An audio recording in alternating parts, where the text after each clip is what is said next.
Tandem! Death toll sa landslide sa Davao Region, sumampa na sa 70. Isa pang landslide naranasan sa lugar. Tandem! Mga ahensya ng gobyernong nakatanggap ng bomb threat umakyat na sa 28 posibleng kaugnayan sa destabilization plot laban sa Administrasyong Marcos, itinanggi ng PNP. Tandem! Balitang pangkalakalan, kita ng electronics games sector ng bansa tumaas. Tandem! Balita naman sa ibang dagat, halos 20 patay sa banggaan ng 2 bangka sa bansang Congo. Tandem! At balitang showbiz, Daniel Padilla nagpasalamat kay Catherine Bernardo. Tandem! Sa balitang papalakasan, ang tabayanan ng Real Sports si Tandem Anthony Suntay. Tandem! Sa oras na 6 na minuto makalipas ang ikapito ng umaga, ngayong araw na ito ng Miyerkules. Ngayon po ay Pebrero 14, taong 2024. Sa ngalan pa rin ni Tandem David Oro at John Ibanez Brunasino at Senyor Ray Pacheco. Tandem! Sa detalye nga muli ng mga balita ngayong araw ng mga puso, hinihikayat ng Philippine Egg Board Association o PEBA ang suporta ng publiko sa pagbili ng itlog Bao bilang alternatibong pangregalo sa halip po ng mga bulaklak na hindi naman makakain. Sunod ito ng patuloy na pagbaba ng farm gate price ng itlog, bunsod ng oversupply at mababang demand. Ayon kay PEBA President Francis Oyehara, bukod sa pinakamurang mapagkukunan ng protina, ang itlog, maganda rin itong pangregalo dahil maaari rin itong gawing pangsahog o kaya panghimagas o inahalo sa leche flan, sangkap sa leche flan. Suportado naman ni Agriculture Spokesperson Assistant Secretary Arnel de Mesa ang panawagan ng PEBA dahil practical din anya itong pangregalo lalo't patuloy ang pagmamahal ng mga bulaklak. Sa datos ng DA sa ngayon, nasa 6 pesos 50 centavos hanggang 8 pesos 50 centavos ang presyo ng kada piraso ng medium size na itlog sa Metro Manila. Tandem! Bumaba naman sa 41 mula sa 50 ang bilang ng mga probinsyang apektado ng El Nino sa bansa. Ito'y batay sa pinakahuling datos mula sa pagpupulong ni Pangulong Ferdinand Marcos Jr., Department of Agriculture at Task Force El Nino. Sinabi ni Presidential Communications Office Spokesperson ASEC Joey Villarama, sa naturang 17 lugar ang nasa dry condition status habang 10 ang nasa ilalim ng dry spell at 14 ang nakakaranas ng drought o mahabang panahon ng tagtuyot. Samantala, ang pinakaapektado ay ang mga lugar sa Region 9 at 6 kung saan umabot ng higit 150 million pesos na ang halaga ng pinsala sa produktong pang-agrikultura tulad ng mais at bigas. Gayunpaman, sa kabila ng pagbaba, sinabi ni Villarama na kailangan pa rin ipatupad ang paghahanda dahil sa epekto ng El Nino na posibleng magpatuloy hanggang Mayo. Tandem!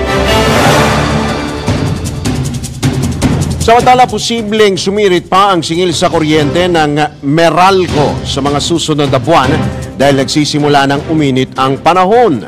Ayon kay Meralco spokesperson Josel Darriaga, asahan na muling sisipa ang demand dahil sa madalas na paggamit ng mga cooling appliances, partikular na yung aircon at electric fan. Napatid na sa kada 1 degree Celsius na dagdag init, tumataas ng 100 megawatts ang pangkalatang konsumo. Payo ng Meralco sa mga consumer, maging masinop sa paggamit ng kuryente. Hugutin ang mga appliances na hindi naman ginagamit. Tandem!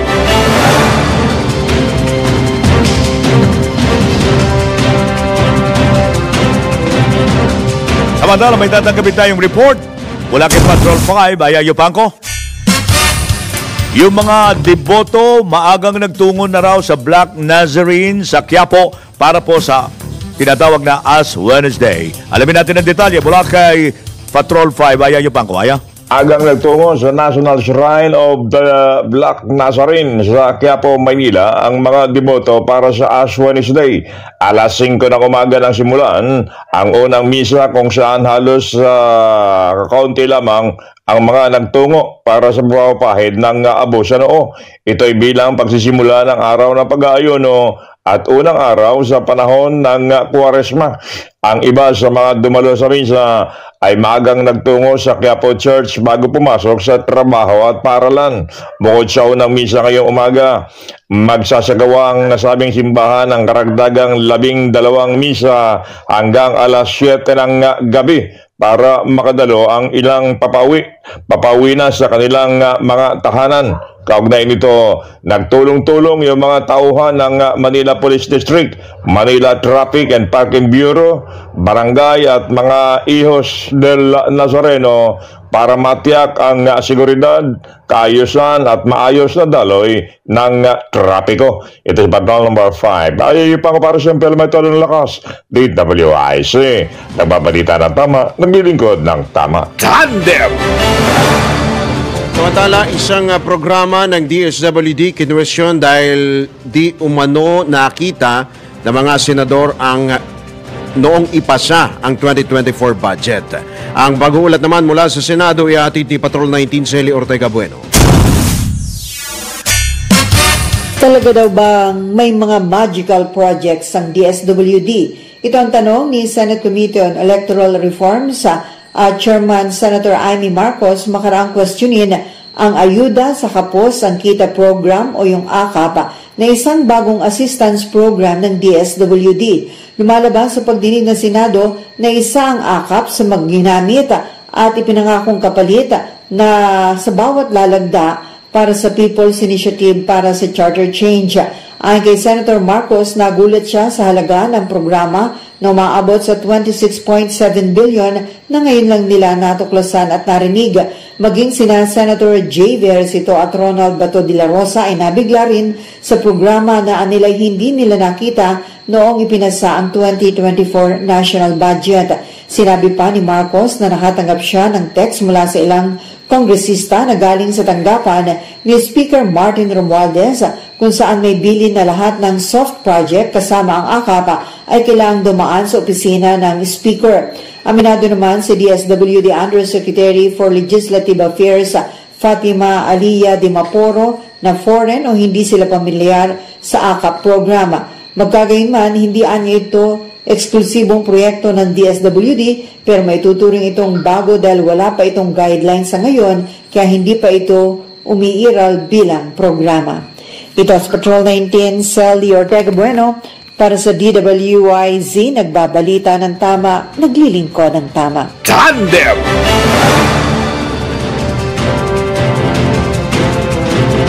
Maraming salamat, Shelly. Samantala, may report tayong tatagapin naman mula kay Patrol 30, Jelly Mendez. Quezon City Police Department inimbestiga na ang nangyaring insidente dyan sa harap ng kamera at ang detalye na ihahatid ni Jelly Mendez. Jelly? Inatasan na ni Quezon City Police District Police Brigadier General Rodrigo Maranan ang kanyang mga tauhan na magkasa ng malalimang investigasyon hinggil sa naganap na insidente sa harap ng kamera. Kasunod na rin ito ng direktiba ni Quezon City Mayor Joy Belmonte na imbestigahan kung may paglabag sa police operational procedures. Inaalam na ng QCPD ang lahat ng mga nakatalagang Civil Disturbance Management Contingent sa House of Representatives na nakatakdang isa ilalim sa investigasyon ng Internal Affairs Service. Ayon kay PBJ Maranan, pinalitan na ang mga nakatalaga sa kamera kasabay ng ipinatupad na probisyon ng Batas Pambansa 880 upang tiyakin ang kaayusan at kapayapaan sa paligid ng HOR. Nanawagan din sa publiko ang QCPD na gamitin sa tama ang karapatan sa mapayapang pagtitipon at pagpapahayag ng saloobin o mensahe upang hindi nalalabag ang umiiral na batas. Sa kabila nito ay nananatiling mataas ang respeto at kumikilala sa karapatang pantao, malaya at mapayapang pagpapahayag at pagtitipon ang QCPD. Ito si Patrol 30 Jelly Mendez nag-uulat para sa impilang may todong lakas sa DWIZ. Nagbabalita ng tama, naglilingkod ng tama. Tandem! Samantala, pagrepaso sa charter ng PhilHealth, nakatakdang sumalang sa komite ng Kamara ngayong araw. Ang pagulat naman mula kay Patrol 11 Tina Nolasco. Magsasagawa ngayong araw ng mga puso ng pagdinig ang House Committee on Health kaugnay sa mandato ni House Speaker Martin Romualdez sa repasuhin ang charter ng Philippine Health Insurance Corporation o PhilHealth upang mas pagandahin ang benepisyong alok nito para sa kanilang mga miyembro. Kasunod ito ng apilahan ng House Speaker na itaas sa 50% ang babayaran ng PhilHealth na hospital bill sa mga pasyente sa pribadong pagamutan at gawing libre ang check-up para agarang matukoy ang mga nakamamatay na sakit tulad ng kanser. Gayon din ang mandato ni Romualdez na silipin ang investment strategy ng PhilHealth upang matiyak na napapakinabangan ito ng husto. Una na ring iginiit ng leader ng Kamara na dapat magtrabaho ang PhilHealth tulad ng isang Health Maintenance Organization o HMO na nakatutok sa pangangalaga sa kalusugan ng mga Pilipino sa halip na atupagin anya ang paglalagak ng kapital sa mga bangko at bonds. Anya sapat naman ang taunang pondo ng ahensya mula sa Kongreso at regular na kontribusyon mula sa kanilang mga miyembro kaya walang maidadahilangan ang PhilHealth para hindi anya mapalawak ang kanilang health benefits coverage. Ito si Patrol 11, Tina Nolasco para sa impilang may todong lakas DWIZ, nagbabalita ng tama, naglilingkod ng tama. Tandem!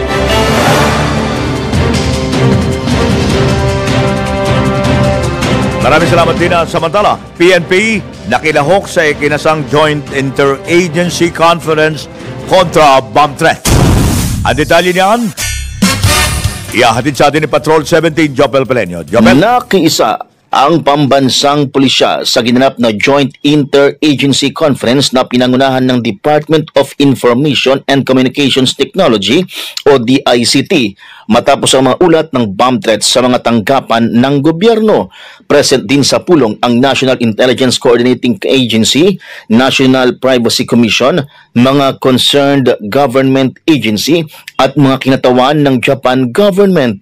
Isinagawa ang pagpupulong upang makabuo ng mga konkretong paraan upang matuldukan ang kumakalat na banta. Sinabi ng PNP Anti-Cybercrime Group o ACG na base sa kanilang nadiskubre, konektado ang mga bomb threats sa mga hoax bomb threat noong 2023 na nangyari sa mga buwan ng Setyembre, Oktubre at Disyembre na kumalat din sa iba't ibang tanggapan ng pamahalaan, mga government school at railway.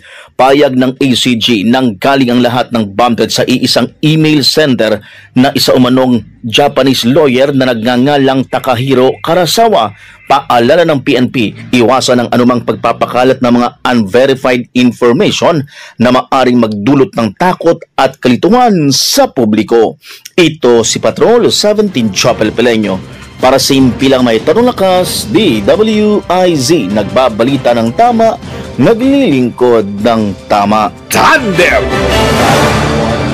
Sa iba pang balita, pamahalaan hinikayat ang publiko na mag-invest sa Retail Treasury Bonds o RTB. Detalye naman, nagbabalik si Patrol 13, Gilbert Perez. Hinikayat ng pamahalaan ng publiko na mamuhunan sa Retail Treasury Bonds o RTB30. Sa anunsyo na inilabas ng Presidential Communications Office o PCO, binanggit ng Bureau of Treasury na maaaring mag-invest mula Pebrero 13 hanggang Pebrero 23 ngayong taon. Nabatid na sa pamagitan ng RTB30 ang 5,000 pesos na ilalagak ng investor ay tiyak down na mas malayo ang mararating. Ibinida ng ahensya na bukod sa secured ang investment ay makatutulong din daw ang publiko sa pag-unlad ng bayan sa mga sektor ng agrikultura, infrastruktura, edukasyon at kalusugan. Ang RTB30 ay isang investment na may habang 5 taon na may gross interest rate na nasa 6.250% bawat taon at babayaran kada quarter hanggang sa maturity nito sa taong 2029. Patrol 13, Gilbert Perez para sa himpilang may todong lakas. DWIZ, nagbabalita ng tama, naglilingkod ng tama. Tandem!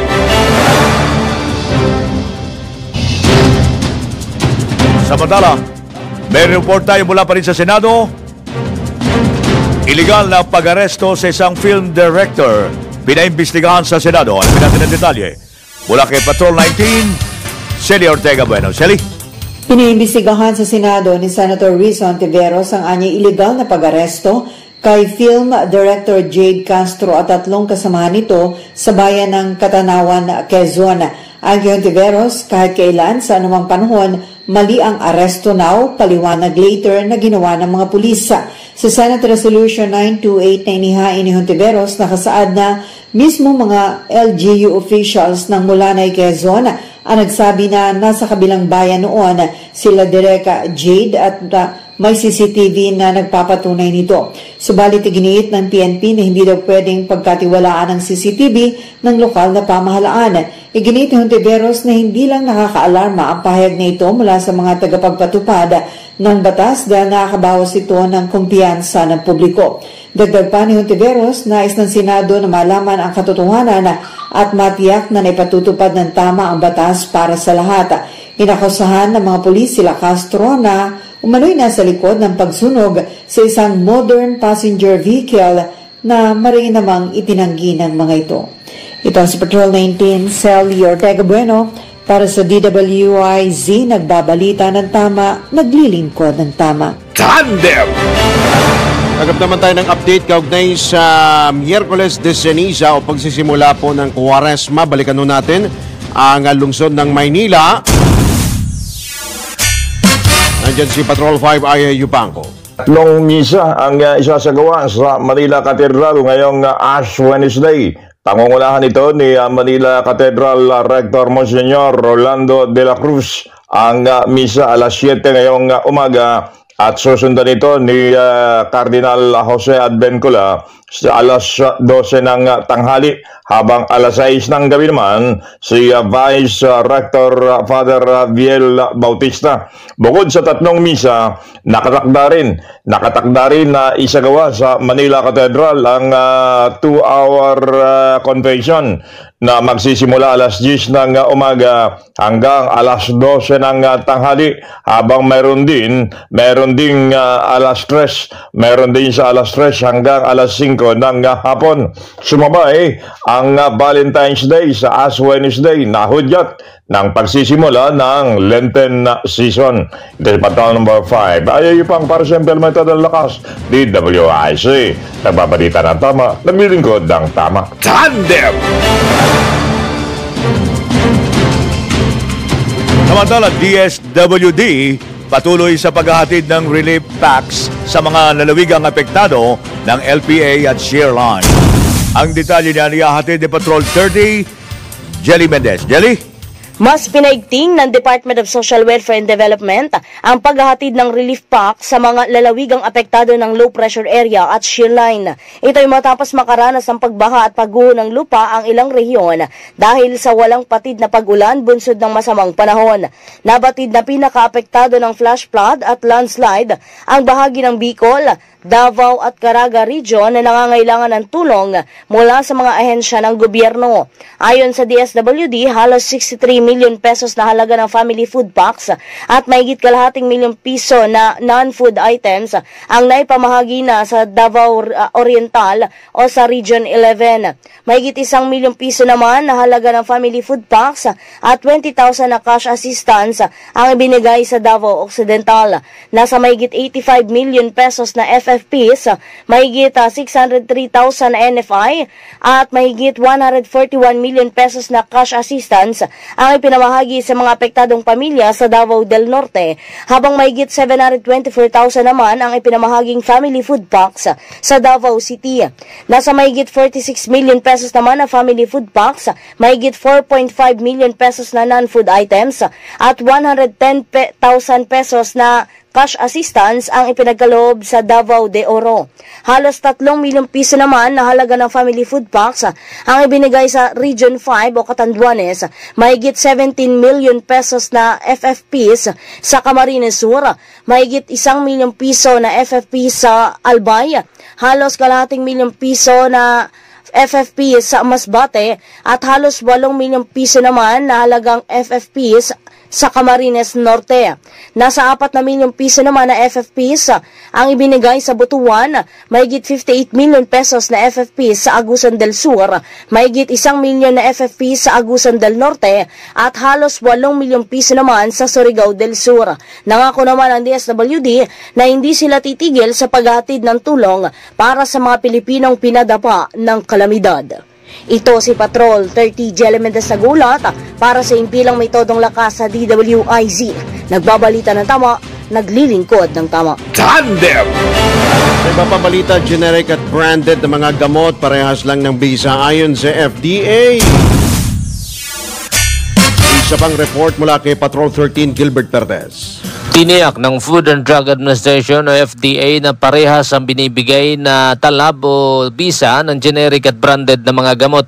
Sa press briefing sa Malacanang sinabi ni FDA Director General Samuel Zacate na walang pagkakaiba sa talab ng generic at branded na mga gamot matapos ang pagsusuring ginawa nila sa pamagitan ng bioavailability test. Anya hindi raw pinag-uusapan kung alin ang generic at alin ang branded pagdating sa kanilang talab o bisa. Kapag pumasa na raw pumasa ang mga gamot sa kanilang pagsusuri ay may gagarantiya na raw na ang mga ito ay ligtas, epektibo at makatutulong sa paggaling mula sa iba't ibang uri ng karamdaman maging ito man ay generic o branded. Patrol 13 Gilbert Perez para sa himpilang may todong lakas. DWIZ nagbabalita ng tama, naglilingkod ng tama. Kapag may bagong balita, naka-on air agad-agad DWIZ Patrol Report. Sa oras ng ganap ng alas 7:30 ng umaga, dito pa rin po sa inyo pong nag-iisang tandem ngayon pong araw na ito ng pagmamahal. Oh? Araw ng mga bilihin? Kung may araw ng pagmamahal, darating din po ang punto. Actually, yung pag ikay pumasok dyan, alam mo yung konsekwensya na meron pa rin hong mga instances na meron ho kayong mga hindi pagkakaunawaan. Hindi naman nawawala ho yan. Yung iba ay napupunta pa ho sa hiwalayan. Di ba? Napupunta pa sa... Ihiwalay ang Mindanao sa Pilipinas. Hindi ho si session na pag-uusapan natin. Liwanagin mo. Hindi. Pagdating sa hiwalay, ang alam ko, ang Mindanao ang humihingi ng hiwalay. Ide-divorce. Iba to. Iba. Divorce! Tao pinag-uusapan natin dito. At special ho itong araw ho na ito dahil nasa kabilang linya po natin. Of course, si Attorney Lorna Kapunan. Abay, kilalang kilala ho na... Siyempre, kilala natin yan. Yes, kilalang kilala. Kasama rin natin dito sa DWIC. Magandang umaga, Attorney Lorna Kapunan. Happy Valentine's. Welcome sa DWIC LU23. Drew Nasino at Senyor Ray Pacheco. Donay, magandang umaga po. Maganda sa inyong lahat, Drew and Sir Ray. At napakaganda na ng stage ko natin. First time ko dyan ng Sabado. Dati sa Laban para sa Karapatan, sa 5th floor lang kami. Ayan. Well, anyway, happy Valentine's po muli, Attorney. Happy Valentine's po. At of course, ang abalang-abala ang mga kababayan natin. Marami ang bumibili ng kung ano-ano mga regalo. Pero ang pinag-uusapan, of course, yung relasyon. Speaking of relasyon, bukod ho dun sa pagmamahala, may iba ho naghihiwalayan ho talaga. Diba? Kayo ho, bilang abogado, ano ho ba ang masasabi nyo ho rito, halimbawa, magpapakasal. Unahin ho muna natin, bago ho maghiwalayan, doon muna tayo sa pag-iisang dibdib. Diba? May mga prenup yan. May prenup pa ho yan, Attorney. Paliwanag nyo nga ho sa amin, para saan ba yung prenup na yan? Sino lang ba ang, pwede bang hindi na lang mag-prenup? Mag-prenup. Oo, Attorney? Ang problema kasi meron tayong bagong, hindi naman masyadong bago. No? Dati, nung panahon ko natin, meron tayong civil code. Pero nung 1988, nag-enact ng legislation na tinatawag na family code na ina-amend yung provisions ng civil code. Bakit napakahalaga ito para maintindihan ano ba yung prenup agreement? Kasi nung old civil code before 1988, if you got married before the family code, ang tinatawag na system of property is conjugal property. Alam natin, siguro familiar tayo doon, ano? Sa conjugal, meron kang sariling property.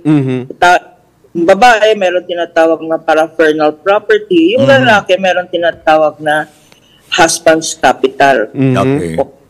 Yung conjugal, pag nag-asawa ka, example, kung Kung single ako, binigyan ako ng parents ko, nagmana ako sa parents ko ng isang condominium. Okay. Okay, tapos nag-asawa ko. Yung condominium na yan ay tinatawag na paraphernal property.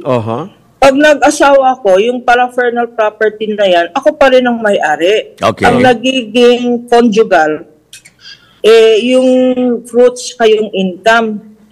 Kung kunyari, pinarentahan ko yung condo na yan, yung rental income, yun ang conjugal. Ayun. Hindi yung mismong building, hindi yung asset. Sa lalaki. Hindi magiging, yung asawa mo will not own your condo. Ano lang yung kikitain ng condo in case?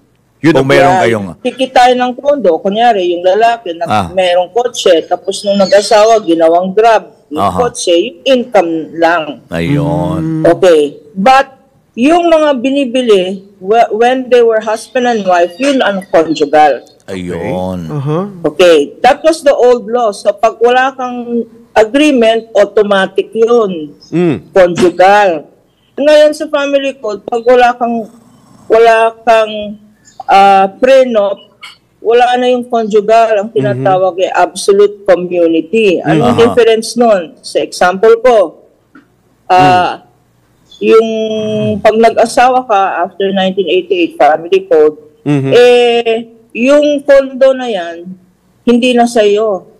Magiging owned by you and your husband. Hindi lang yung renta, yung condo mismo. Okay. O yung kotse mismo, hindi lang yung income sa Grab, pati yung kotse magiging owned by your husband as well. No? So, kanya ang tawag doon absolute community. Kung ayaw mo nun, lalo na kung meron kang parents no, na mayaman, o nagpamana sa'yo, siyempre, iniisip nila, naku, yung anak ko, baka ang gusto lang yung kayamanan. Kayamanan, naku. Parents are the ones who insist. Kasi pinaghirapan nila yun para sa anak nila. Paano kung iwanan ng asawa? Di, nakisawsaw na rin yung asawa sa pinaghirapan ng parents. So, nagkakaroon ng prenuptial agreement. Kasi, ang default arrangement, pag silent ka, at wala kang agreement, automatic yan. Ayun. Na yung iyo ay akin. At ang akin ay sa'yo. Ayun, parang gano'n. Tama, what's yours is mine and what's mine is yours. Pag silent ka sa agreement. Hindi kagaya nung old law na what's mine is mine, what's yours is yours. Share lang tayo sa renta o sa income o sa whatever. No? So, importante ang prenup. Ngayon, bakit controversial yan? Kasi maraming ayaw mag-prenup. Kasi parang lalo na kung mas mayaman yung babae, no? Naiinsulto yung pamilya o yung lalaki. Gets insulted, no? So, sometimes, nagbe-break up yung marriage even before. Tapos at saka nakikita yung character, meron akong kaibigan nang sabi yung kanyang anak na lalaki nagsuggest siya ng prenuptial agreement. No? Ayaw pirmahan ng babae. Di sabi ko sa kaibigan ko, pag-ingat na kayo. That indicates na bakit ayaw. Di ba? Bakit ayaw? Talagang mayaman yung pamilya. Talagang after the money lang. So, ayaw pumirma ng babae, attorney. Ayaw pumirma ng babae. Yung kaibigan ko. Parang may ibang motibo yan. Pwede ba magkaroon ka ng second thought niyan? Maalinlangan ka. Or kung hindi second thoughts, magiging distrustful ang parents. Ayun. Totoo naman yun. Totoo. Ayan. Well, anyway. Mahirap talaga na may pera, no? Oo nga. Mabuti pa yung walang pera eh. Oo, mas mabuti nga yung pinaghirapan nyo na lang na mag-asawa. Walang hilalang ganyan. Ano? Walang mga ganyan-ganyan pa mga pirma-pirma. Pero attorney, bukod doon sa prenup, syempre, kumusta raw yung divorce bill? Oo, yung hiwalayan na mukhang naka-pending pa ang divorce bill natin. Mukhang inaagiw na yan sa kamara. Yung divorce bill, matagal na, bata pa ako as practicing lawyer matagal na nagpa-file ng divorce bill pero walang nangyayari. But itong ang recent na development nung February 6 last week Last week lang pala. last week sa Congress, sa lower house, pinasa na on third reading ang divorce bill Okay. noong February 6 na. So, hindi natin alam, pag pinasa na on third reading, i-endorse na yan. Tapos, i-endorse na yan sa Senate. Kasi bicameral tayo, no? Okay. Ang problema, as in all the other bills, nangyayari rin to last year, no? October 23, no? Pumasa on third reading yung divorce bill sa lower house, no? Sa Congress. Dinala sa Senate, namatay. Doon namatay. Ayun. Doon namatay. Doon naging, yan pala ang sementeryo talaga. Sementeryo pala talaga yung Yan ang Senado. sabi kasi ni Joey Salceda. Sementeryo Walang daw. nakakapasa na. Sementeryo daw Siguro, lagi ang Senado. Higit 10 na yung divorce bill natin, wala pang pumapasa. Ayun. Pero, Pero nakikita nyo, attorney, talaga bang kailangan natin ng divorce bill dito sa Pilipinas? yeah. Alam nyo, ang nag-o-oppose dyan sa divorce bill is the Catholic Church. Of Because course, yeah. sabi nila, sa Constitution natin, well, and other legislators are saying it's unconstitutional. Because, number one, sa Constitution, nakalagay, the state shall encourage the solidarities of the family as an institution, no? Nakalagay sa Constitution natin. Sa family code naman natin, yung definition ng marriage, iniba natin. Dati sa old civil code, nakalagay na marriage is a union between Okay. husband and wife. No? Pinalitan yun, dinagdagan ng 2 words. Okay. Imbis na it is a union, linagay doon sa family code, it is a permanent union. Ayun. Mas matindi O, yun. kung sinabi mong permanent, that means automatic, walang divorce. Wala divorce, divorce. oo. Hindi lang yan. Yung second amendment na nilagay sa definition ng marriage, between a man and a woman. Pinagdag yun. Di, ibig sabihin, hindi pwedeng male to male, female to female, same-sex marriage, yung ganyan, Because now, by definition, it must be between a man and a woman. So, anong sinasabi ng ibang mga babatas at ng church, sinasabi nila, illegal rin yan, contrary to law. Sa definition lang ng marriage, nakalagay dyan permanent. At saka yung proponents ng same-sex marriage, illegal rin yan unless you amend the law kasi nakalagay between a man and a woman. Okay. Pero, so yun ang background ng bakit hindi nakakalusot. Siyempre, yung mga Senate na nationwide, ang constituency nila, ayaw nilang i-displease ang Catholic Church. Kasi ang Catholic Church pag nangampanya ang Catholic Church na huwag niyong iboto yan, kandidato na yan, huwag iboto yan kasi satanic yan, pro-divorce yan, anti-family. Kasi daw, divorce will destroy the family. Yun. Ngayon, let's face reality. There is marriage should be permanent if it is a happy marriage. Di ba? Pag failed na yung marriage. Kung naghiwalay na, minsan marami ko sa ating hiwalay kahit na, ibig sabihin, for so many years, marami yung ganun hiwalay. Tapos may kinakasama siya ngayong iba. Yun yung nagiging problema daw ng iba. Yun ang nagiging problema because ang kawawa dyan yung babae. Kasi meron tayong double standard Yung lalaki, pag ng babae, okay lang, macho. Yung babae, pag ng lalaki, bakit? Parang ino-ostracize ng society. Sabi nga nila, why can a bee, yung saying na, the bee can go from flower to flower to flower. Flower. But the flower cannot go from bee to bee to bee, di ba? Double standard yan. Tapos, there are marriages that really are not good anymore, even for the children. Irreconcilable na. pag irreconcilable na, no? Pag nakikita ng mga anak, binubugbog yung nanay nila, or minumura, verbal abuse, domestic violence, hindi naman magandang example yan. Dapat pag-usapan na lang yung couple na hiwalay na tayo, and then, importante, support ng mga anak, no? And custody. Because, let's get it straight, no? Ang misimpression ng iba, pag nagka-divorce, magiging illegitimate yung mga bata. That's not correct. The children will remain legitimate and they will remain as heirs. Sila pa rin ang tagapagmana ng properties ng parents nila. Okay. Opo. So it does not affect the children. In fact, it's good for the children that they see that their parents or their biological parents became friends. Pwede naman maging friends.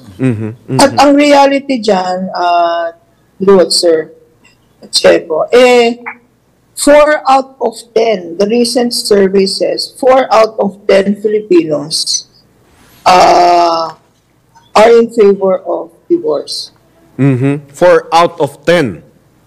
4 out of 10 kasi ang statistics, 40%, halos pareho eh. Okay. 40% are in favor. Another 40%, sa babae at sa lalaki, pareho. Okay. 50% sa lalaki, 52% sa mga babae. Slightly more ang mga babae. But ang mga undecided is only 10%. So, halos magkapareho, no? That's why kailangan na bigyan ng enlightenment ang mga married couples. Ang dapat patibayin natin is yung mga bigyan ng more significance. Yung mga premarital counseling ng simbahan, di ba? Kasi kailangan mag-seminar ka eh. Oo. Requirement na mag-seminar ka on what marriage is all about, etc. Okay. Kung minsan, binabayaran na lang yung seminar na yan, pirmahan mo na lang yan. Wag, yun ang patibayan natin. To avoid the breakdown of marriage, the church should have more seminars before the marriage as a mandatory requirement, or the local government magbigay ng mga seminar. Hindi yung babayaran mo na lang yung certification na nag-seminar ka. Hindi naman pwedeng ganyan. Ayun. Alright. Okay. Ako, attorney, baka meron ho kayong mga payo, advice sa atin ho mga couple, sa ating mga nais mag-asawa. Yes, at yung mga mag-aasawa pa ulit, di ba, attorney? Kasi alam nyo naman, traditional na Valentine's Day ngayon. Valentine's Day pa naman. Oo nga. Alam niyo, itong Valentine's Day, dapat huwag na tayong magbigay ng flowers, huwag na tayong magbigay ng gift. Pera, pwede po ba? Pera, attorney, pera. Kasi sabi ng mga karamihan ng survey po ngayon, gusto daw nila pera sa Valentine's Day. Mas happy daw sila ron. Kaya itlog tsaka bigas. Ay, hindi. Ayaw din nila yan. Babasagin yun eh.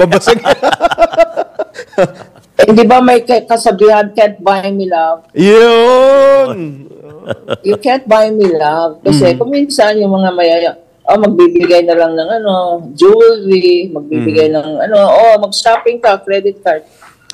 Mga guilty spouse syndrome yun. Nagbibigay ng pera dapat yung mga babae magtanong, kung ganito ang binigay sa akin, magkano kayang binigay sa mistress niya?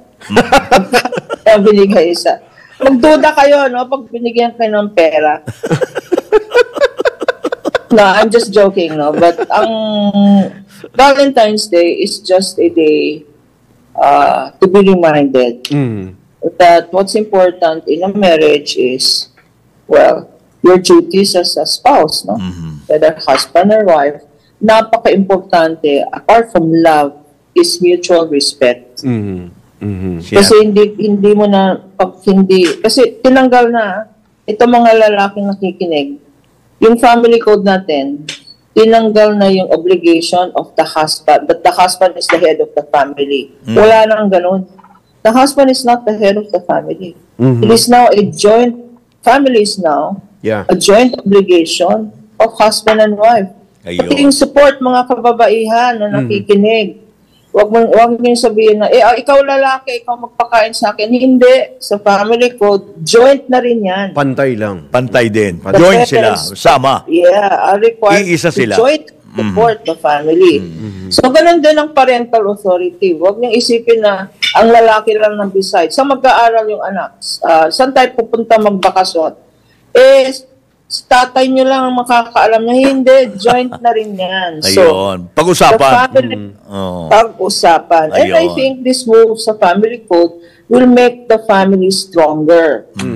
So, Valentine's Day is a day to be reminded that a union is between two equal partners. Mutual respect. Pag nawala yung respect, magkakrumble lahat. O wala ka ng respeto sa asawa mo, mambabae ka na lang, o manlalaki na lang, o you come home late at night. Kasi, hindi mo na.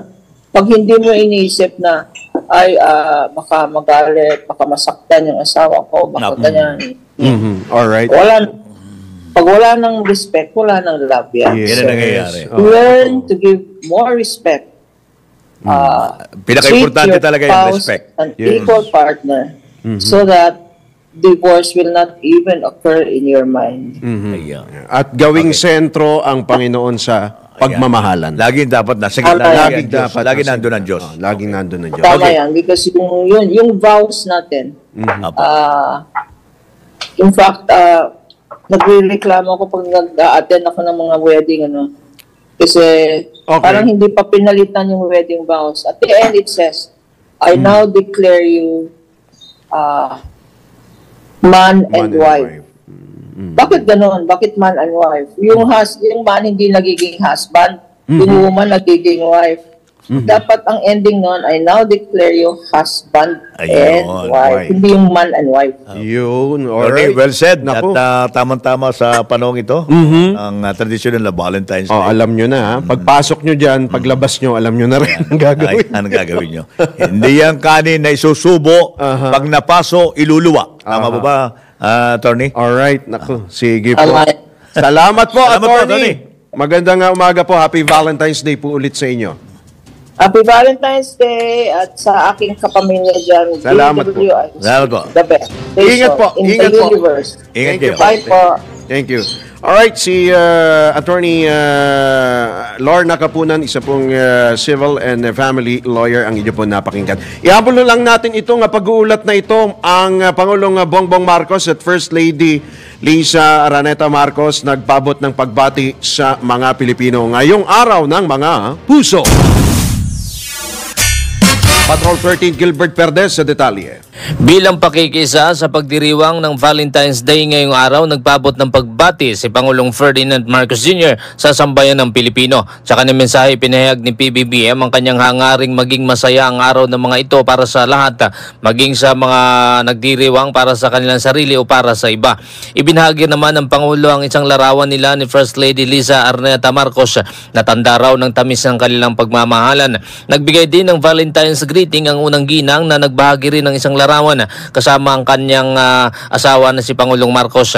Matatanda ang naglabas din ng first couple ng Valentine's season vlog episode kamakailan. Dito sinagot nila ang ilang mga katanungan tungkol sa kanilang pag-ibig at nagbigay ng payo kung paano mapapanatili ang matatag na pagsasama ng mga magkarelasyon. Patrol 13 Gilbert Perdes para sa Himpilang May Todong Lakas. DWIZ nagbabalita ng tama, naglilingkod ng tama. Tandem! Balitang pangkalakalan. Tumaas ang kita sa electronic game sector sa Pilipinas nitong nakarang taon. Ayon kay Philippine Amusement and Gaming Corporation of PAGCOR Chairman at Chief Executive Officer Alejandro Tenco, umabot sa 58.16 billion pesos ang gross gaming revenue sa e-games noong 2023. Mas mataas ito ng 92.32% kumpara sa naitalang kita nito na 30.24 billion pesos noong 2022. Nalampasan din ito ang GGR sa e-game sector sa 32.24 billion pesos noong 2019. Tandem! Alright, mga katodos, tayo po ay sumasabit na sa ating pansamantalang pagpapaalam ngayong araw po na ito ng mga puso. Ngayon pong Miyerkules, Pebrero 14, taong 2024. Maraming salamat nga pala sa ating mga nakasama sa Youth Center at sa ating mga taga-subaybay. Sa ngalan ni Tandem David Oro at John Ibanez, kami po inyong mga naging tagapagatid balita, Drew Nasino. Senyor Ray Pacheco. Nagbabalita ng tama. Naglilingkod ng tama.